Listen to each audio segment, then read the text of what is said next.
Doctor صاحب بڑا اہم اور یہ نقطہ ہے، اور میں چاہتی ہوں کہ ایک ایک چیز ہمارے دماغ میں کلیئر ہو. جب آپ نے یہ ابھی بات کی پچھلے سیگمنٹ میں کہ فوج کے ساتھ ہی اگر کوئی سپریسڈ بھی ہے تو فوج کے ساتھ وہ کمبیٹنٹس کے ساتھ ہاں جی وہ جو کر سکتا ہے تو وہ جہاد ہوگا. یعنی اگر طالبان ہماری پاکستانی فوج کے ساتھ لڑ رہے ہیں کیونکہ وہ جسٹیفائڈ ہیں کہ یہ امریکہ کے اتحادی ہیں تو یہ بھی ہمارے دشمن ہیں. نہیں ایسی بات نہیں. نہیں، یہ ٹوٹلی غلط ہے. میں نے یہ نہیں کہا. غیر مسلم ملک جو تو ڈرون اٹیکس کرنے والے ہیں یا دوسرے جن کو وہ سمجھتے ہیں کہ ہمارے اوپر سویلین آبادیوں کو آ کے مارتے ہیں، جو دوسری غیر ملکی افواج اگر آپ پر حملہ آور ہو رہی ہیں اور آپ کی حدود کو پامال کر رہی ہیں اور آپ کے حقوق پامال کر رہی ہیں تو ان غیر ملکی افواج کے ساتھ آپ لڑ سکتے ہیں.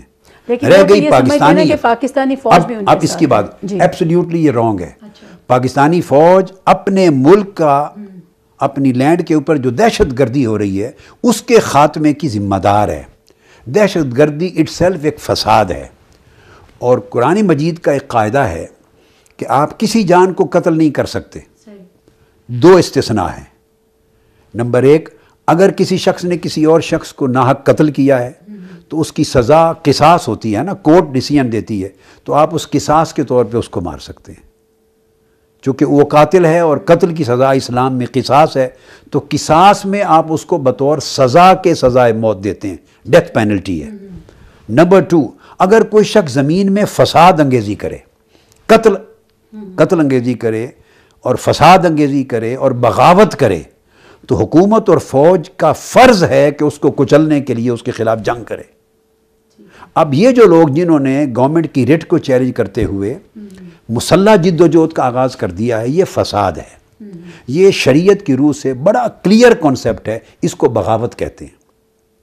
تو پاکستانی فوج کی شرعی ذمہ داری ہے، دینی ذمہ داری ہے، آئینی اور دستوری ذمہ داری ہے، اور اخلاقی اور قانونی ذمہ داری ہے کہ وہ ہر قسم کی بغاوت کو اور مسلح جد و جہد کو جو ملک کی ریٹ کو چیلنج کرے، ملک کی انٹیگریٹی کے لیے خطرہ بنے، اور عامت الناس کی جان لے رہے ہوں، ہزارہ لوگوں کو قتل کر رہے ہوں، معصوموں کو، تو ایسے باغی قاتل گروہوں کو روکے اور مارے اور ان کا خاتمہ کرے. یہ ان کی رسپانسبلٹی ہے.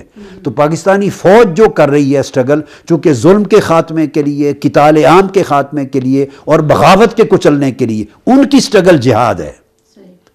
فوج کی اسٹرگل جہاد ہے. کیونکہ جہاد کا کنسیپٹ دیکھیں، اپنے وطن کو محفوظ کرنا جہاد ہے، اپنی سرحدوں کو بچانا جہاد ہے، اپنے ملک کے معصوم لوگوں کی جان و مال کو بچانے کی اسٹرگل کرنا جہاد ہے. وہ دشمن خواہ خارجی ہو خواہ داخلی، خواہ باہر کی فوج کو یہاں کے حملہ کرتی ہے تو آپ ڈیفنس میں لڑیں گے نا اپنے ملک اور اپنی لینڈ اور اپنی آبادی کو بچانے کے لیے، وہ بھی جہاد ہوگا. اور خواہ کوئی داخلی دشمن آپ کے ملک کے اندر باغی ہو جاتے ہیں. اور بغاوت کی ایک تعریف ہے کتب فقہ اور کتب شریعت میں کلیئر کٹ، اور یہ بھی جو میں بات کہہ رہا ہوں اس پر کسی مکتب فکر اور کسی ایک فقہی مذہب کا بھی اختلاف نہیں ہے.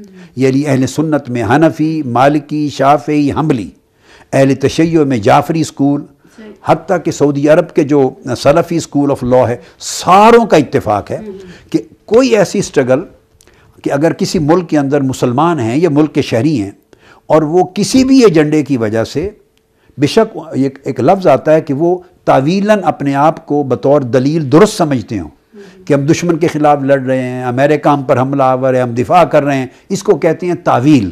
یعنی وہ کوئی نہ کوئی یہ کاز اپنے ذہن میں رکھتے ہیں جس سے وہ اپنے عمل کو ویلڈ سمجھتے ہیں، لیجیٹیمیٹ کرتے ہیں. اس تعویل کی بنا پر جو اسلحہ اٹھا لے اور قتل عام کرے اور ایک علاقے پر قبضہ کر لے اور اپنی ریٹ اور اپنی اتھارٹی قائم کر لے گورنمنٹ کے اگینسٹ اور مسلح طور پر سٹرگل کرے اور قتل عام کرے، ایسے طبقے کو باغی کہتے ہیں.